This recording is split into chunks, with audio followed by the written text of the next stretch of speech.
আপনারা ছিলেন, আরো তো অনেক প্যানেল আছে, অনেক প্যানেল আছে।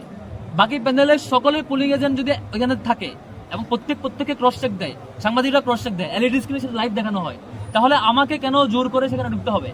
কেন আমি কোনো কনসার্ন থাকলে আমি কনসার্ন জানাবো? এটা সঠিক অ্যাপ্রোচ না। এভাবে করলে শিক্ষার্থীরা এটা খুব বাজেভাবে নেবে।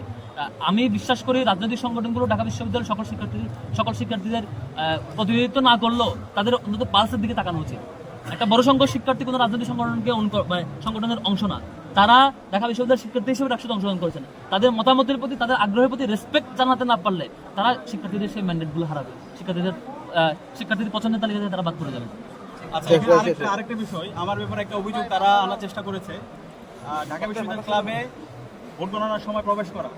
এখানে মূলত আমি গিয়েছিলাম আমাদের যে ভোট গণনা হচ্ছে সেটা এলইডি দেখার জন্য, এবং ওই সময় আমরা দেখতে পাই রিটার্নিং অফিসাররা চলে যাচ্ছিল। তো ওইটা অভিযোগ জানানোর জন্য গিয়েছে, কেন তারা চলে যাচ্ছে, এর বাইরে অন্য কিছু না। আমি গিয়ে জাস্ট ওইখানে যিনি ম্যাম আছে ওনাকে জানিয়েছে যে না আমরা বের হয়ে চলে আসি। একই সাথে আশেপাশে যারা প্রার্থীরা ছিল তারাও ঢুকেছিল, অন্যান্য দলের যারা প্রার্থীরা আছে, এর বাইরে অন্য কিছু না। এটা সম্পর্কটা বলে রাখা ভালো। বেশ কয়েকটা সেন্টারে এটা ঘটেছে যে শিক্ষক, একজন সাদাদলপন্থী শিক্ষক, তিনি বলছেন অন্য শিক্ষকদেরকে যারা এখানে আছেন যে আপনারা তো সারাদিন কষ্ট করেছেন, এবারের মতো চলে যান, আমরা আছি তো, আপনারা থাকতে হবে না। অর্থাৎ তিনি একটু পরিবেশ তৈরি করার চেষ্টা করছেন অন্যদেরকে পাঠিয়ে দিয়ে। এরকম যখন ঘটনা ঘটেছে তখন আমরা সবাই মিলে কনসার্ন ছিলাম যে সব শিক্ষকরা আছে কিনা ইয়া করা। প্রত্যেক জায়গায় হয়তো আমরা পুলিশদেরকে ফোন দিয়ে চেক করা, জিজ্ঞেস করা আছে কিনা, সাংবাদিককে ফোন দিয়ে চেক করা। যেখানে সাংবাদিকরা পুলিশের ফোনে পাওয়া যাচ্ছে না, সেখানে সাদিক ভাই সর্বোচ্চ 1 মিনিটের জন্য থেকে এটা কনসার্ন জানিয়ে চলে আসছেন, সেটাকে ইস্যু করছেন। আর ওনারা ঘন্টার পর ঘন্টা গেট ভেঙে ঢোকার চেষ্টা করতেছেন, সেটা ওনাদের কাছে ইস্যুই না। আর বিসি স্যারের সামনে টেবিলের চাপড়ে হুমকি দিয়ে কথা বলতেছেন, এটা ইস্যু না। শিক্ষকদেরকে হুমকি দিয়ে এক প্রকার মনে হচ্ছে ব্যালট বক্স চিন্তা করে মনে হয় রেজাল্ট ওনারা দিয়ে দিতে যাচ্ছেন। এরকম অ্যাপ্রোচ ওনাদের কাছে প্রবলেমেটিক না। বিচার শিক্ষার্থীদের কাছে দিব, শিক্ষার্থীরা এটার বিচার করবে তাদের ম্যান্ডেটের মধ্য দিয়ে, আগামী দিনের সাপোর্টের মধ্য দিয়ে, মতামতের ভিত্তিতে এবং তাদের সামগ্রিক সমর্থন যোগানোর মধ্যে দিয়ে শিক্ষার্থীরা এটা দেখবে।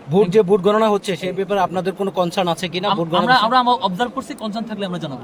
আমরা সব জায়গায় প্রথম ইউলেবে যে সেন্টার আছে সেই সেন্টারে পোলিং এজেন্ট যারা আছে এবং অবজারভার যারা আছে তাদেরকে ঢুকতে দেওয়া হয় না প্রায় হচ্ছে 1.5 ঘন্টার মতো। এই সময় ওখানে কি হয়েছে আমরা জানি প্রায় 2.5 ঘন্টার মতো। এরপরে আমরা 21 হলের আমরা দেখতে পেয়েছি স্টাফদের কারচুপি। একই সাথে আবার টিএসসির যে সেন্টার সেখানেও আমরা কারচুপি দেখতে পেয়েছি। আমাদের অবস্থান পরিষ্কার, যারা নির্বাচন বানচাল করতে চায় তাদের বিরুদ্ধে বিশ্ববিদ্যালয় প্রশাসনকে ব্যবস্থা নিতে হবে, তাদেরকে অ্যারেস্ট করতে হবে, তাদেরকে থানায় নিতে হবে এবং তাদেরকে যারা নির্দেশ দিয়েছে তাদেরকে খুঁজে বের করতে হবে। আমরা বিশ্ববিদ্যালয় প্রশাসনকে লিখিত অভিযোগ দিয়েছি।